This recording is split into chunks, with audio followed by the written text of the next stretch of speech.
ஏன் சோதிக்கிறாருன்னா நிரூபிக்கிறதுக்காண்டி. முருக பக்தன்னா சாதாரணம் கிடையாது, கவர்னர் பதவியை விட மேலே.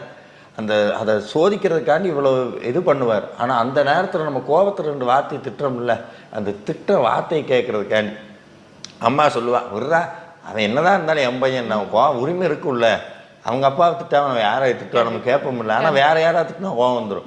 ஆனால் முருகனும் அதே மாதிரி தான். அதைத்தான் அருணகிரிநாதர் சொல்கிறார் என்னன்னா, மொய்தார் அணிக்குழல் வள்ளியை வேட்டவன் முத்தமிழால் வைதோரை வாழ வைப்பான். தமிழால் திட்டுனா கூடிய அப்படி கட்டி அணைச்சி வாழ வச்சிருவார்.